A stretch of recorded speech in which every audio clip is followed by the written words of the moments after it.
Welcome to the house. I'm Sarah Meadows. And I'm Will Meadows, and this is the Tantrum House Saturday morning board game show.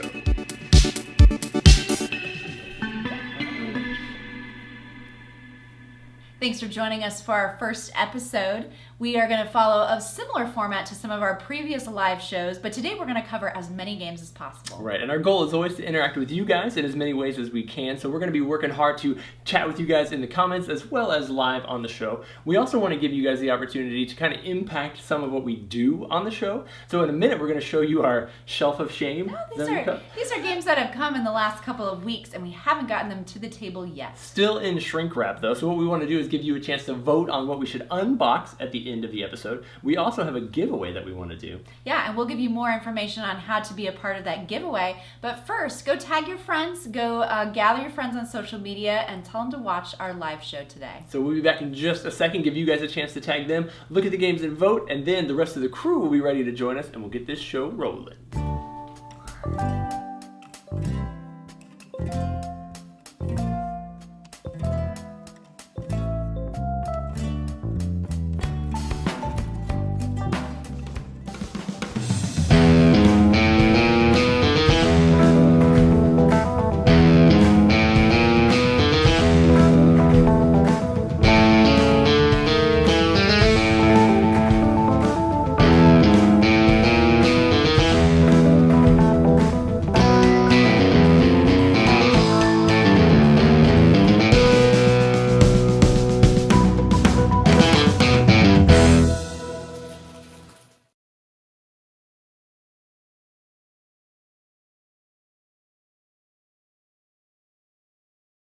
And Jay, don't forget Jay. Yep. We've been playing a bunch of board games together recently, and I wanted to just drag them onto the show, and I think we're going to maybe get some gaming in at the end. We're gonna talk about some games. Might do it. All right.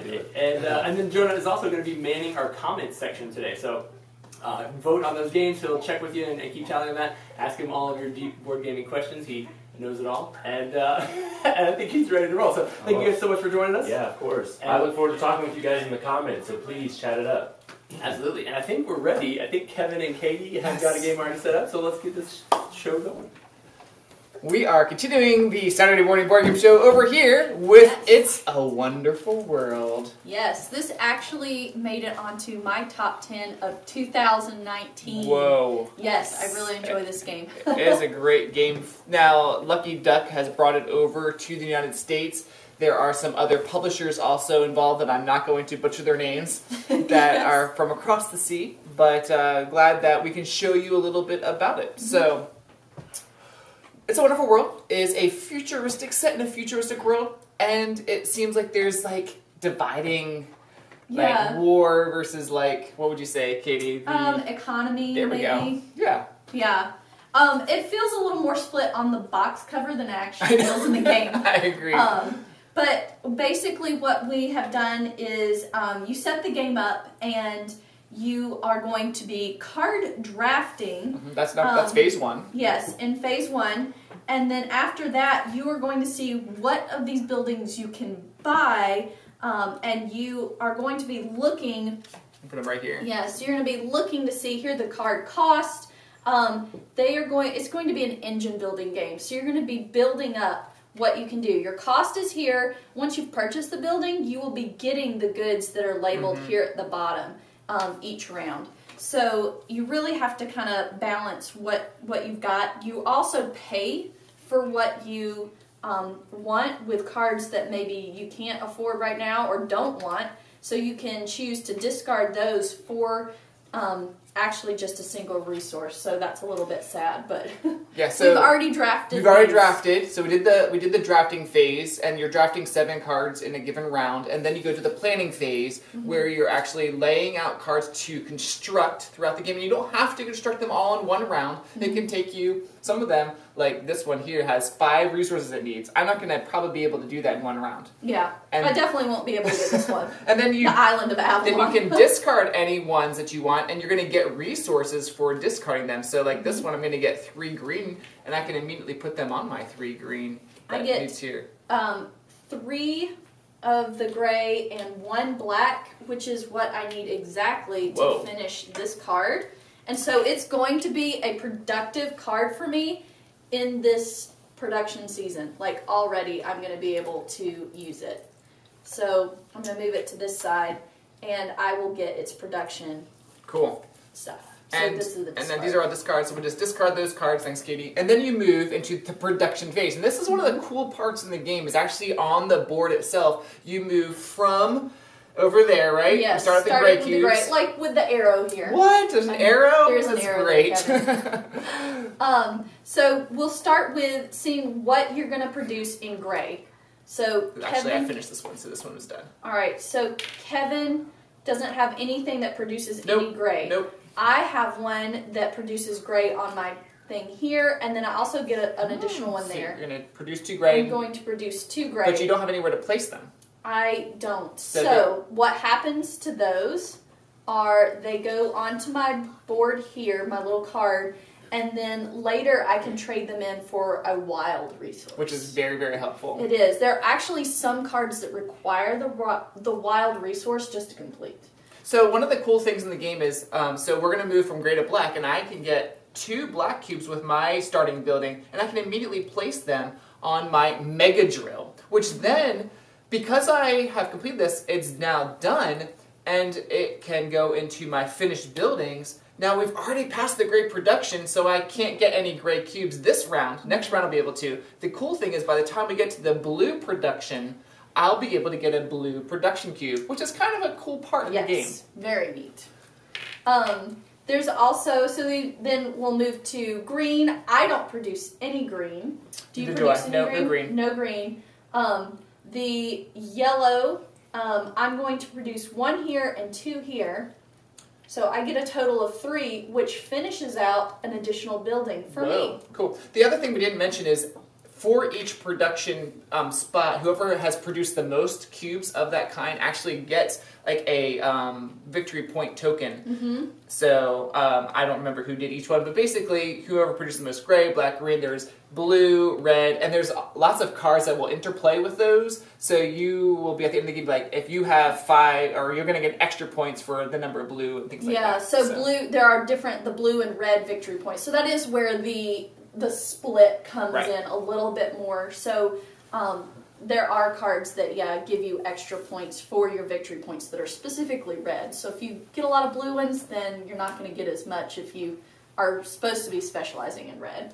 Yeah, that's pretty much the game, and then You play out several rounds, build up your engine, get it going, and that's pretty much it. Person with the most points wins. It's a wonderful world. And one thing we did want to mention before we move to the sofa is that they are bringing the company across the pond, La Boîte de Jus, I don't know how you say it, I probably butchered it. They are bringing an expansion to It's a Wonderful World in a couple of weeks. So if you're looking for more content for It's a Wonderful World, check out their expansion on Kickstarter coming soon. Over to the sofa. Alright, so I've got a couple more house guests in the house with me. This is my boys Liam and Lincoln, and they've been in some of their own videos before. They may have their own YouTube channel if you get bored and want to check that out.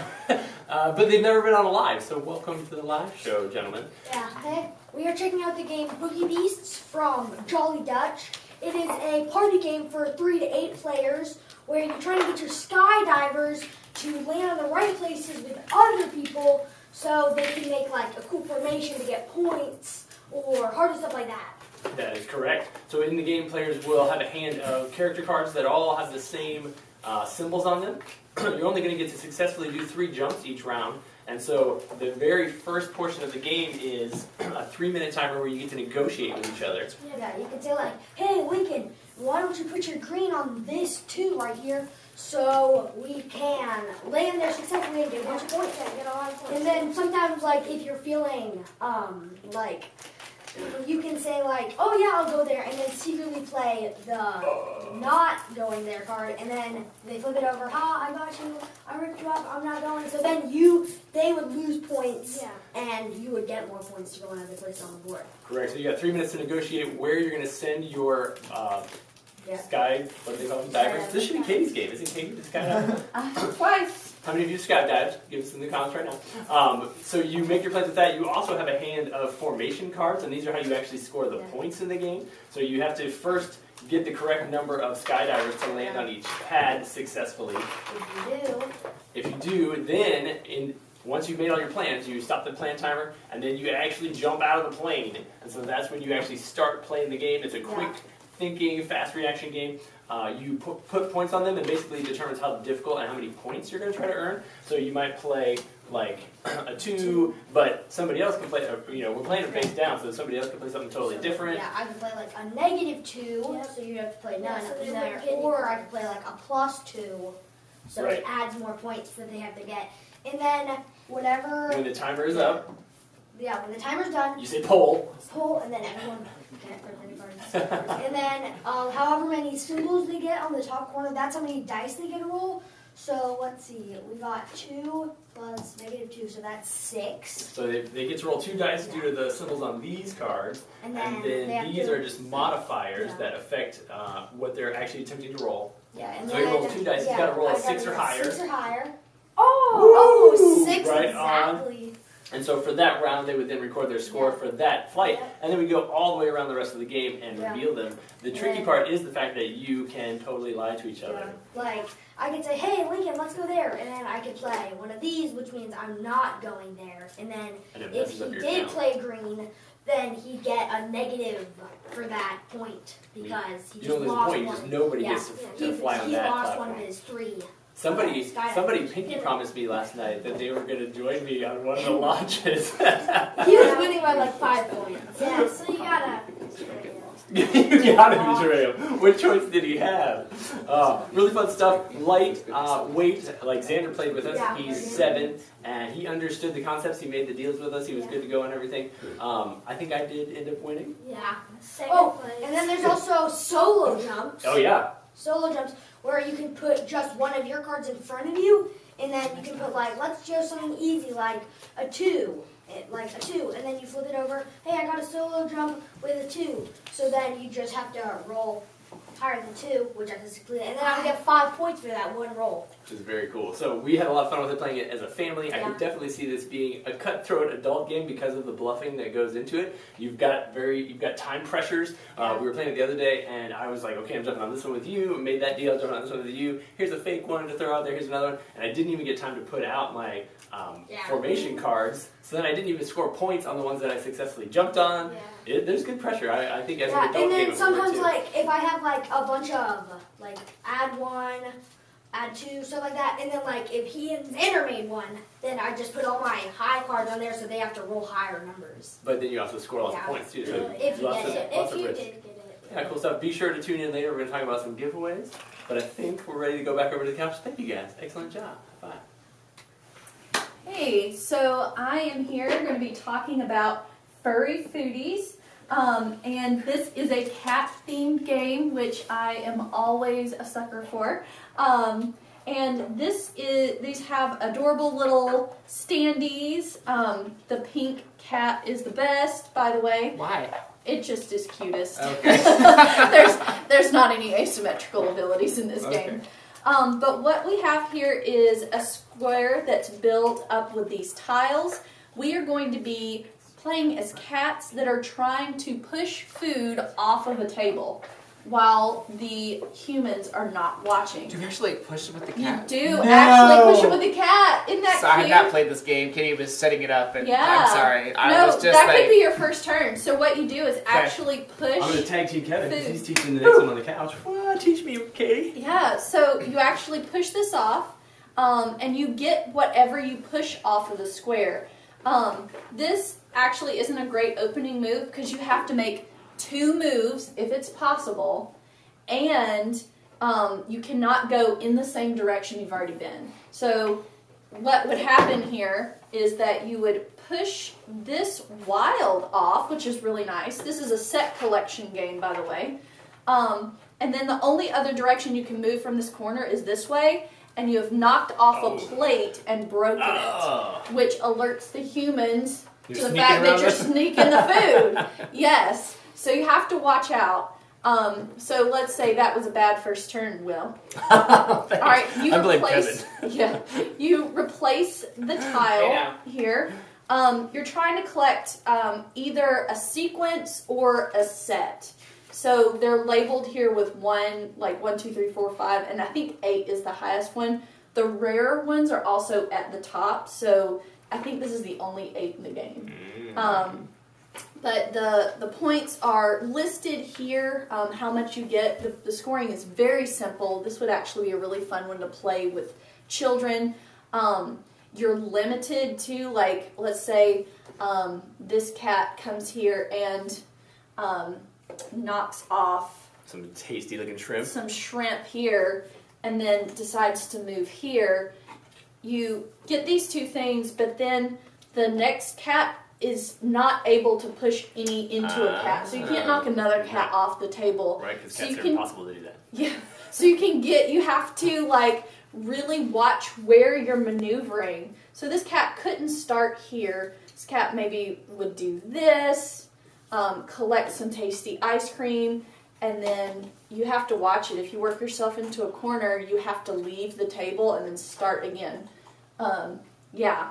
Interesting. So you have to take one of your moves to get off the table. This is a mechanic kind of like this in the game Ulm, which is a pretty meaty Euro worker placement. And I always thought the little tic-tac-toe board where you're doing this type of thing, I'm like, that should totally be a game. So just all by itself. good job. Yeah, good job, here it Furry is. Foodies. But it's got cute little illustrations. It's fairly simple as far as that goes.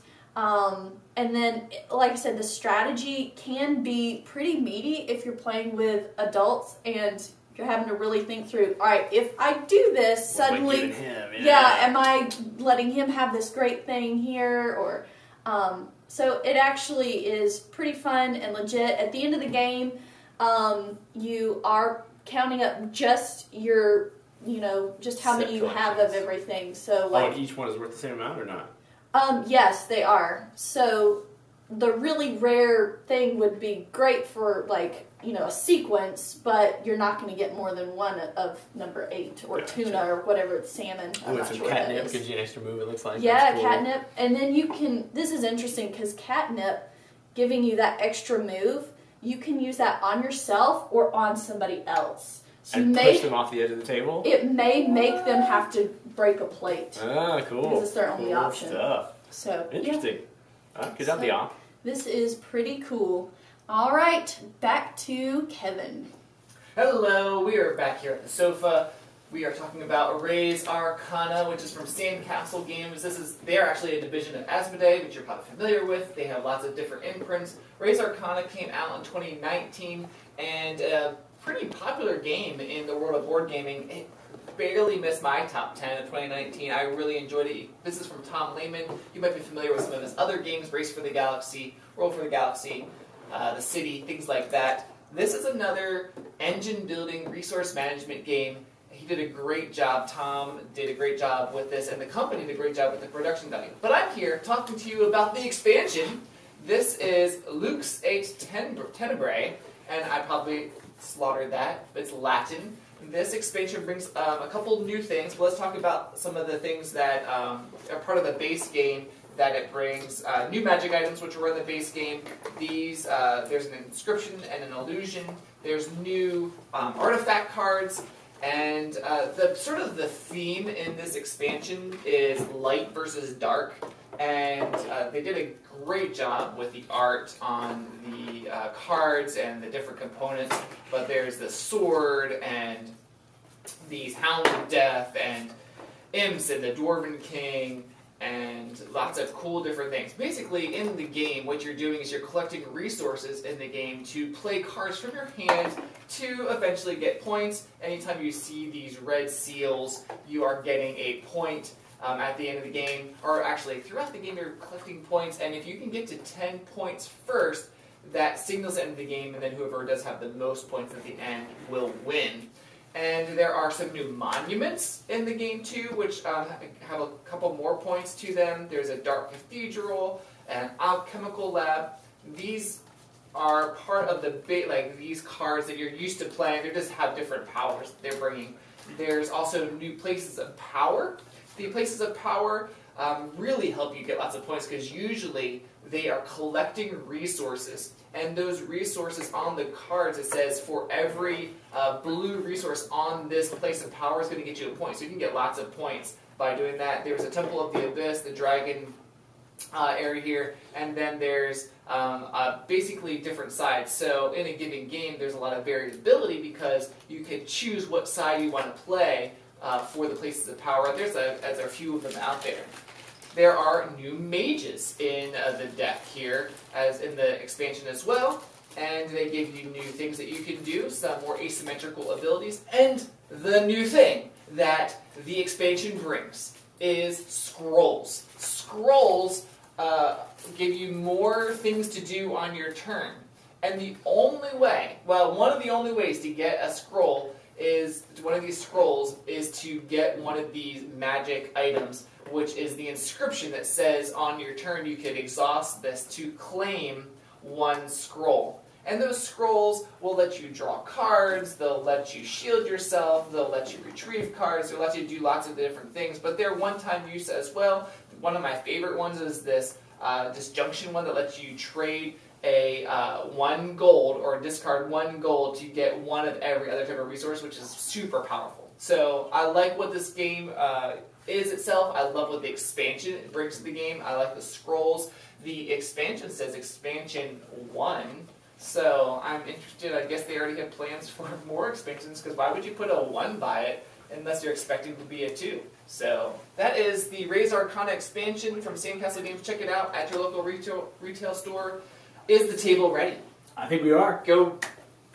Alright, so we are looking at Tiny Towns, the Fortune expansion. I've got all the Fortune components out on the table. We've had a chance to play this a couple times. We have. Jonah and Chantal have played the base game a number of times. You want to give us a quick rundown of that gameplay? Sure, absolutely. So if you're familiar, and even if you're not, I'll walk you through it. In Tiny Towns, you've got a 4x4 square, your town, that you're trying to actually create different shapes and diagrams, which you'll see on the cards here, of course, that you're going to place on your town, just like Will's doing at the moment, trying to create these different shapes. We've got a couple here, like this is a square with a brick and a wheat and a wood and a Glass. glass. Not glass. It's brick and something yellow. Something else, Wheat. a resource, right? Trying to create this shape on your board, and once you create that shape, you have officially made the root cellar. And so what you actually do is replace those 4 squares on your board with that root cellar in one of those same squares where you made it on the board. And you're trying to do that at the same time as everyone else, trying to create all these different, what do you call them? Buildings, right. All these different buildings on your board. Town, yeah. And the cool part to me, the catch is when one person calls out a resource like glass, everybody at the table has got to their take own board, glass. And you've got to place it somewhere on your board, even if that's not the thing you were trying to make, right? If you own Tiny Towns, we did a play together of it, so you can actually join the fun and you can play your game while we do it if you look that up on our YouTube channel. That's the base game, and then the Fortune expansion adds, obviously, a bunch of new cards, so you get a whole new variety of things that you can do, and then it also adds coins, which is pretty slick. Yep. In the game, everybody gets their own treasure chest. And there's a couple different things you can do with your coins. You can spin them so that when somebody says take a green, you can be like, ain't gonna work, spinning a coin, taking a brick instead. Yep. You can also do 2 other things. Yeah, so getting coins is kind of tough, in my opinion. So the way that you get coins, you'll actually get 1 coin if you build 2 or more buildings at the same time. Which, if you've played Tiny Towns, you don't have to build the buildings right when they're completed on your board. You can leave them to a later turn. But again, that's kind of just taking up space on your board. And so you've kind of got to... You lock yourself in a lot Yeah, more, a lot of times you're like, I got to clear this space out to get these buildings in. But the way to get coins is to build 2 buildings at the same time. So that adds an element there that is a little tough to overcome for a lot of people. Yeah, especially later in the game. It's already half full, and you're like, oh man, I really need one of these 2 pieces to finish it out. So you can spin the coins to do that. Coins are worth victory points at the end of the game. And then all of the new cards that are added to the game also either cost you coins, so it might be more expensive to be able to even buy a card, or they gain you coins when you get them, which is cool. They all add a coin element on the card. So it might say you need a coin to be able to even build this building, or when you build this building, you'll get a coin. Maybe at the end of the game, it'll give you extra coins or cost you coins to have your stuff, to have this building there. So the coins are a pretty cool element that's added in the expansion Fortune. I definitely felt like it made the game more. Like, you had to think about it even more. Yeah. Every time I played it, my point scoring has been a lot lower. Like, I've scored a decent amount of points playing the base game, but, like, you have to be more strategic. Some of these cards, if they come up right, like, you may only have 2 cards on the entire table that score you points. Yeah. So everybody's kind of fighting to get those ones, which is interesting. Yeah, that's a really cool dynamic. Had a lot of fun with it. Looking forward to playing it more. This was one of our most played, the base game was one of our most played games, I think, last year between me and Sarah. So, looking forward to playing this one a bunch more, too. You guys ready at the couch? Yep. Head on over. Hey, so I have here a game I'm not going to try to say in German, but the English is the Dragon's Breath, the Hatching. This is a game by Haba. It's about a dragon's nest that you've got here. Little egg on top. It's actually a really cute little egg. And it's set here, and you will have, depending on how many players it all set up, I've got it set up for like a 3-player game, but what you're going to be doing is there's going to be one person that's going to be pulling these rings off of the nest slowly. They're a fire-breathing dragon, and they're slowly melting this nest of an ice dragon. And it's going to release these little gems and jewels, and everybody else is going to be getting the jewels, choosing them, and putting them down onto these cards that have specific gem color requirements. This one requires green and 2 green and a purple to complete. So you're going to be drafting those around in a circle. The fire breather doesn't actually have any cards to complete, and they will basically just be hate drafting the entire game and hiding the gems away in this little treasure box here. So how the game is going to go is, let's say the fire breather pulls off the thing. They want to be easy because they don't. Hi, Katie. Hi, Kevin. You don't want, the fire breather doesn't want the egg to fall off of the pile, because if the fire breather has an egg fall off, they only get to draft one gem. But if it stays intact, they get to take 2. So you get to go first. Yeah, and so I'm gonna look and see, like, oh, Kevin needs purple and green. And red. Yeah, no red. I'm gonna take these 2 and I'm gonna put them in the little box. Okay, and then I get to draft 1. Yes. And let's say I take the yellow. Yes. Do I put it in the box or I put it on? You put it on your yellow on my yellow requirement. All right. Yep. Cool. And so then, if there was an additional player, they would then take this one and put it here. And you as the first player don't get anything. All you're doing is sort of. I'm the You're the hate drafting. Yes. So let me put this in front of somebody. Let's say that's an imaginary other player. The 3rd player. Yeah. So I would just be hate drafting. So again, I'm going to try to do it. You're not going to do it. I don't think so. I think the egg's going to fall. Oh! The egg's going to fall. So I have to place it back in there. Okay. And then what happens? All right. And then I get to draft just a single one. Okay. You need purple to complete that card. I do. So I'm gonna, Thanks, Katie. Oh, that's what hate drafting is all about, Kevin. And then I can. So then you so choose I can take a one. red. Mm-hmm. And as you complete a card, you get to draw a new card and replace it. Oh, cool. And there are points, I see. Yep. And then what happens is, at the end, after the last ring is taken off and everybody's done, you've got all the jewels drafted, then you set it back up, and then you would then be the fire-breathing dragon that would be pulling the rings off and hate drafting. Is it? And so everybody takes a turn doing that, and then the game ends. You count up the points, and so this is a very tactile game. Is it bad that these remind me of shower curtain rings? I said the exact same thing to Ryan, except for there's nowhere to clip them apart. They're like tiny bracelets or something. That's cool. These are just actually ice rings for the nest. Oh, there we go. Very cool. Yeah, it's a very tactile game. Yeah, it is.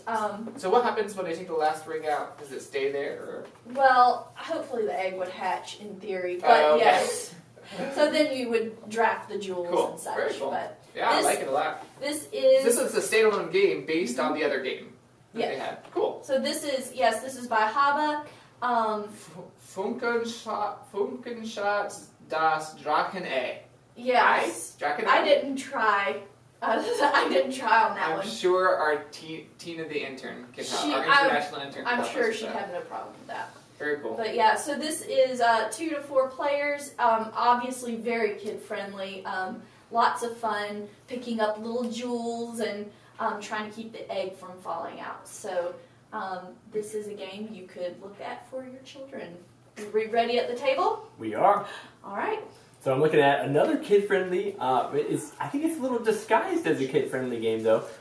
Zoo Break is a pretty slick one. It's from Sunday Club Games, and it has a very elementary, minimalist look to it. You've got some really cool painted figures that are a bunch of different animal shapes, which is pretty neat. The game looks and is easy to play, but it's got some decision making to go on. It gets a little crazy once in a while. We are zookeepers. We got some cool little mini zookeeper dudes that are entering the zoo, and all the cages just shut off because technology. And so the animals are starting to escape the zoo, and we've got to find some keys in the supply, find some nets and some barricades and things to be able to lock these puppies back in their cages. We've got to first catch them, which is one step in the game, and then we've got some nets and leashes and different things, tranquilizers to take down the big animals, some snake tongs. Once we catch them, then we have to actually find the keys to lock them back in their cages. And so in the game, players will roll a die to determine how many action points they get on their turn. It's a cooperative game. And so as you roll, you might get 8. I think the die goes from 5 to 10. So you might get that number of actions that you get to take. And those include, moving your figure around the board, using your cards to capture animals. Once you've captured them and gotten them all back into their cage, because these puppies get out and they are going all over the place. Once you catch them, I guess they would go this way, you lock them back in the cage, and then once they're locked, they're done, but you have to get through everybody to lock them all back in there. All the animals move in kind of the same directional format towards the gate. They move towards the center of the board and then out, and you've got some barricades in here, which are kind of cool, so you can cause animals to go the long way, which is interesting. You've also got animals that move differently, like the snake tiles. They come out, and if you land on a snake tile, if you end your turn on it, so you can pass through it. If you end your turn on it, you have to reveal it, and sometimes you might get bit by a viper, which would stink, and then you'd have to go to the medical ward. Sometimes you'll get some garter snakes, which don't hurt you at all, which is nice. And sometimes there's no snakes at all, which is nice.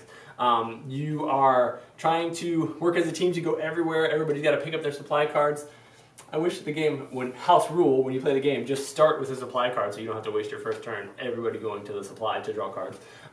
The trains allow you to go from one side of the board to the other, which is handy. The rhino is interesting. He comes out of the move deck at the end. After you roll and move, you'll then play a move card, which will tell you which animals move. Oh, I think you play an escape card first to see if anyone escapes. Ooh, that's what I'm looking for. The rhino, when he escapes, he doesn't actually leave the zoo, not the brightest animal. He just straight up charges all the way across. And if anybody is in that row of the game, they get sent to the infirmary as well. So a lot of simple things going on. You've got your player boards, so everybody has their own unique powers as well. And some of these are pretty cool. Like one of these black belt dudes, the black belt doesn't get injured by animals, so he doesn't get bit by snakes or hurt by rhinos. The animals that can hurt you will send you. The ones that are cute and fluffy don't send you to the infirmary.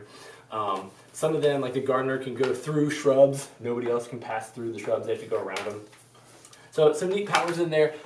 Because it's a cooperative game, it's easy for a bunch of people, for you to be able to play with kids and help them through it. But it gets pretty chaotic when all the animals are out all over the board, and so it does require some strategy. It has a little bit of that pandemic feel where you are, trying to keep things contained that are spreading. So this might be a great intro level for pandemic. Get your kids excited about this one, and then pull them into pandemic. Fun stuff. But that is Zoo Break from Sunday Club Games. Hey guys, looking on the couch? Yep. How are we looking? We're looking good. Attractive. Yes. We're always looking good. So what I'm going to be talking about this time is Architectura. It is by Arcane Wonders. It is mostly a card game. There are a few little tokens, but mostly just cards.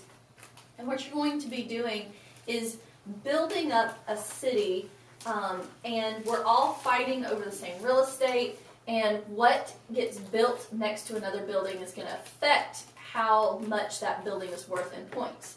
So what you do first is everybody starts with an identical deck, and you draw 3 cards. 3 cards. We shuffle these? They are shuffled, so they come out in different orders. Whoa. Yes. So what you have on... They have different numbers on They it. do. So what you have is, let's say, here's the school. It's got a 6 as its starting number. Okay. But depending on what you put next to it, you will rotate it to go either higher or lower. So I have like a mansion. Do I start on 10? You start on 10. So you always start with the school, like the name of the card face up. What you play next to it will change it. So let's say my first move is playing the school here. Okay. All right. Can I play a mansion? Is that a legal play? That is a legal play. So you always play either, since we only have 2 players in this game, Right. we'd only have 2 rows of cards. Oh, okay. But you can go down to 8 here. Mm-hmm. And so you can either play here or here. Whoa. If you play here, you lower the value of my building because yours is worth more. Okay. So you mine become would go down to 5. They also have special abilities. You draw your next thing. They have special abilities. The mansion could have been played over another card that he had, but he played it first, so it didn't matter. Oh, okay. I didn't read the text. You may play this on the logo card. Thank you. Yes. I can read. On the school, it said the next card I play, I get to play with any side up. So you can... I can start out with a really nice one. And like defeat my mansion then. Yeah, so look what I'm going to do. I'm going to play an 11, which rotates yours down to a 9. Is that again or no? And it says I may rotate any Will one is being card. really distracted with that. So- Thank you, Will. I'm going to rotate my card back to an 8 over here. So I made my school, with the special ability here, I made my school worth 8 points. Cool. And so at the same time lowering yours. So the whole game is very much player versus player, and an attempt to lower. So it feels like lots of pushes and pulls. Yes, Okay. lots of pushes and pulls as you're attempting to get yours out in the highest, and you then messing up other people's turns. If your card is worth 2 times as much as the one next to it, it only affects the things to the left. Mm-hmm. So if you... So yes, so this So if I is put the barn out and then you put out something huge. worth a lot like more. 6 more. I mean, 3 something more. worth 3 more. Or more. Yeah, so like 3 a or temple. more. Yes. So what that would do is it would destroy my building. My And temple destroyed your barn? Yes. Wow. It would. And that spot stays there, but it's now available that you can put something in it. Okay. So maybe so you can put it on I top. could put my mansion there Oh, cool. instead. Nice. And it doesn't affect the things to the right. But only the things to the left. Yes. Okay, that's kind of So, cool. yeah, so you've got that, and there's all sorts of special abilities. There's cards that let you move other cards around. There's ones that let you rotate cards. The temple, if we had been playing an actual round, would have let you take a whole extra turn right away. There's cards that have protection on them. These are actually little protection tokens. So let's say I'm looking at the school and I'm like, school is at its highest number right now, or maybe the park is at its highest number. I can lay that on there, and now your cards cannot affect That makes this sense. card. Cool. And so there's just all sorts of things that you can do. There's some here, like the manufacturing plant here is worth the number it's under. So you would so you want to want wait till it to got go all the to way the out 8. here to Cool. to the 8 area. Well, that's cool. Thanks for showing it to us, Katie. Yeah, so that is basically what it is. There is also a variant where you can play with asymmetrical decks. Okay. And so those are a little bit different. This is what they recommend starting with. Sure. But then you can move on to the asymmetrical decks if you want a challenge. I'm gonna head back because I'm gonna help Will because he doesn't know how to. Oh, he play doesn't? this how to play. I don't know how to spell, so that's step one. Oh, okay. Step 2 is reading, but we're looking at Upwords over here, and I've Yes. played basic Scrabble. I don't know that I've played Upwords. It's very, very similar. So if you know basic Scrabble, this is going to be super easy. Upwards, this is from Spin Master, and there's no double letter scores and all that kind of stuff that you sort of see in. So you don't have to do math. You still have to There is some math involved, and I'll tell you why. Because right now, whoever played toy gets 2 points per letter played. Okay. If it's on the bottom level and there's no letters on top of other letters, so Okay. that's good. Okay, so if All I right. played, like, boy, can I do that? You may, and that is worth 1, 2, because there's 2 tiles there. 3, 4. So if it's part of if a letter is part of a word that has more than one level, it's 1 point per tile. That's the Okay. easy way to remember it. Okay. 1 point per tile. So the 1, 2, 3, 4. So Okay. then I could do. Oh, let's see here. I can give you a lot to work with. I can do this. I can do this. I can do woo. P-O-O-L for pool. But okay. so this is part of its own word that doesn't have any levels. So it's 2, 4, 6, 8. Man, this is as much as I scored off of my one play, though. Right. So I guess I did do pretty well with playing one Right. letter. Mm-hmm. I And then you refresh back up to 7. I need an H. 1, 2, 3, Got an 4, H anywhere. 5, 6, 7. Oh, I need 7. That's what I need. Yeah, get some letters there, man. So you continue to play. I think that the letters could get super. Lobby. I was looking for a hobby, but, you know. Oh. La boy. La La boy. boy. La Oh yeah, boy. that's not lobby. That's Oh. not lobby. Cheater. I put it in the wrong spell. Well, I can't do that. He's already cheating over here. Wow. I warned you. No spelling you. But you could do L-O-B-B-Y over here. Oh, there we L-O-B, go. wherever the other I B stole is. this B. Whatever. He's cheating over here already. Always. That'd be 10 points. Okay, So. that's pretty cool. So. I feel like I want to play more words. I actually want to play this now. So if you can find spool, or you could do, that spool would be great, or a tool there. Yeah. How do I play that one? Tools. So that'd be, yours is already double letter. so 1, 2, 3, 4, 5, 6. So not the best. Not the best, but you're only using one letter, so. That's true. So one usage and you've got a good word with points. Yep. So That is Upwards from Spin Master. Really simple. Like I said, if you know Scrabble, this is like a step sideways. Not a step up or a step down. it's a la boy. Brooke Elsie and James Brazil want to know, is it a remake or is it a reprint? I believe this is a reprint. So, Yeah, new art, same. I think I have seen this game before. So Yes. new box cover art, I believe. Same Yeah. game, probably same rules. over 10 million copies sold. So definitely a reprint. So I don't remember what the base one looked like. There is a lot of cool things that it fits in Yeah, real the nice. thing. So I don't remember the old one if the tiles actually fit in. Whereas in regular Scrabble, if you bump the board, Right, you're ruined. you're in trouble. Whereas in this one, if you bump the board, you're not in trouble. Put this in the car. Yeah. But maybe not. I don't know. Yeah.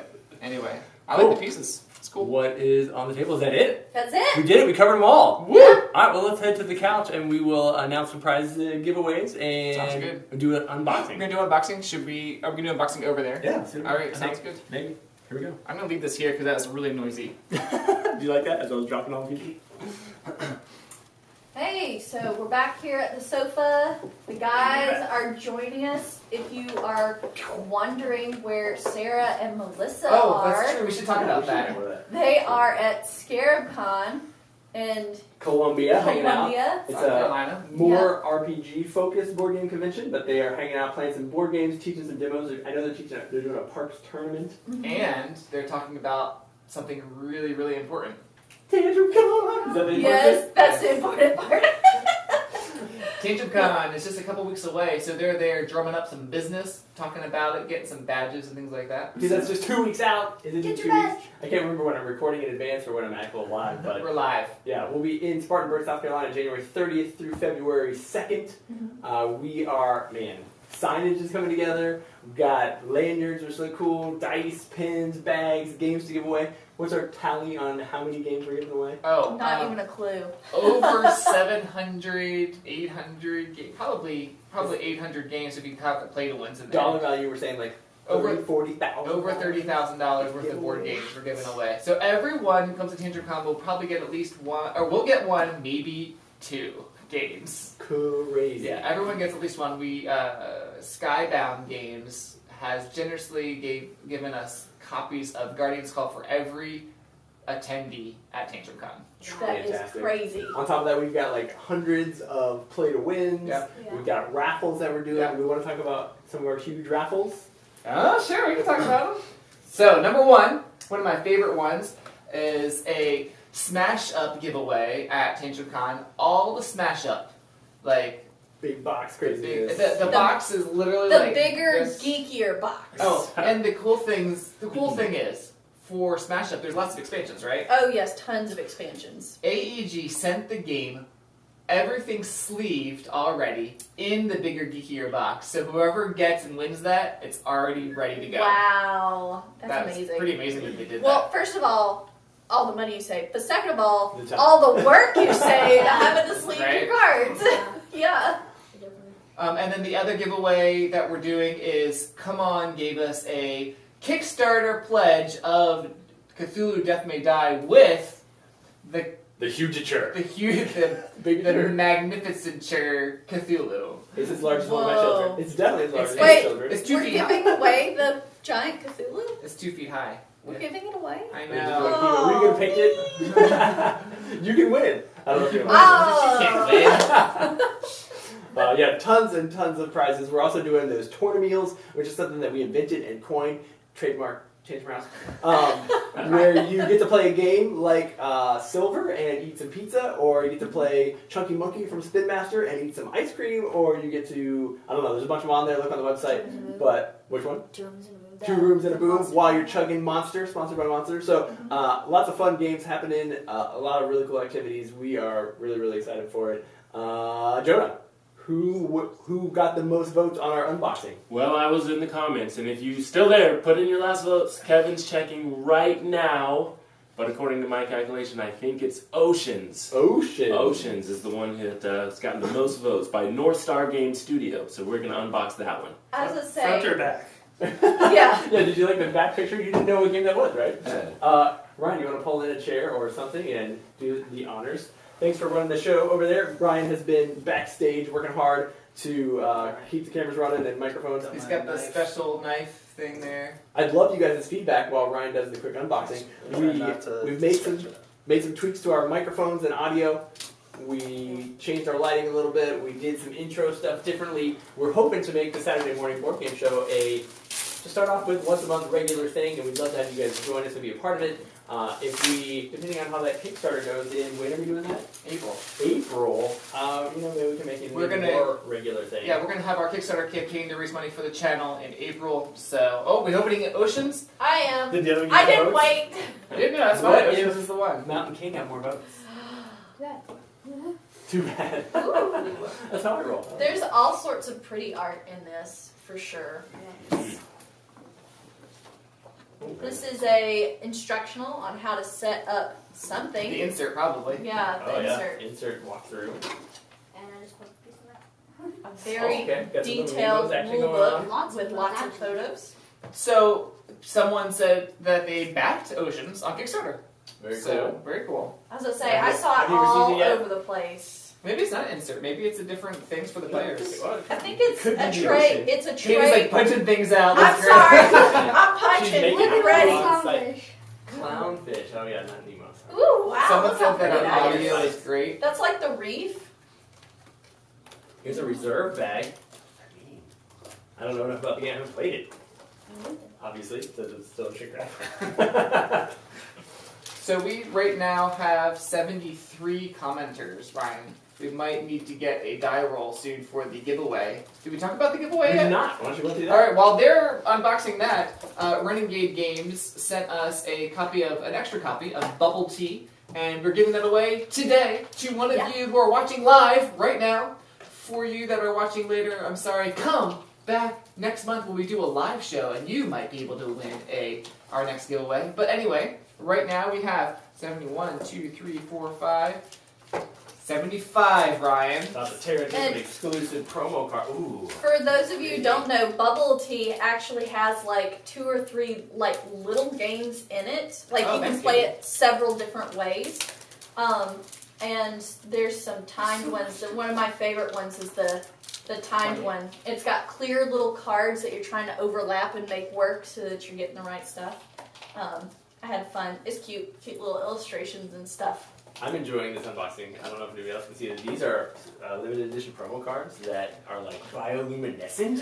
What? Can you see that? What? It's not bioluminescent. No, it's just like First of all, foil. Yeah, it's foil. It says bioluminescent right on it. It does. the name of But it. it's talking about the creature on the card. Yeah. Oh, sorry. I thought these actually were live organic creatures. These are very cool though. They are pretty cool. With the metallic foil on them. I do have a winner for Bubble Tea. All right, we ready Randomly for it now? chosen from Ryan's dice roll. It is Games of Fire. Games of Fire, if you're still watching, or even if you're not, Games of Fire, you won. Congratulations. Congratulations. If you could email Sarah at tantrumhouse.com, that's S-A-R-A at tantrumhouse.com, we will mail this copy of Bubble Tea to you. Congratulations to Games of Fire. Yeah, congratulations. Thanks so much for joining us this morning. Oh we my have goodness, there's cute a bunch of stuff to pick up. We've had a lot of fun. On future episodes, we are going to play some games together with you guys. You might have seen Wavelength on the table at the beginning. We talked about playing that, and then we had too much fun. So we're going to try to keep these episodes to an hour. Be looking for them on the, what Saturday is this? The second Saturday of the month. We'll see if we can stick to that. That's cool. This is like the third Saturday. This is the third Saturday. Second Saturday sounded better in my head. Well, we could shoot for Third second Saturday. Saturday. We could shoot for second Saturday. We'll let you know. You tell us in There you the go. comments what Saturday works best for you. Does it make a Second difference? Saturday. No, it doesn't. Yep. I don't Usually, know. though, we do start at 11 a.m. We do. on the Saturday morning that we do it. So, Eastern time. 11 a.m. Eastern time. So like, subscribe, hit that bell thing, whatever that means. I don't even know. Notification. Tell us how to do that.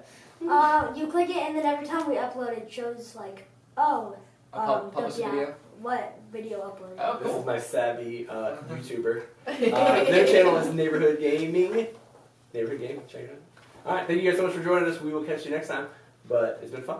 Bye. Bye. See ya. Do we have an outro slide? Awesome.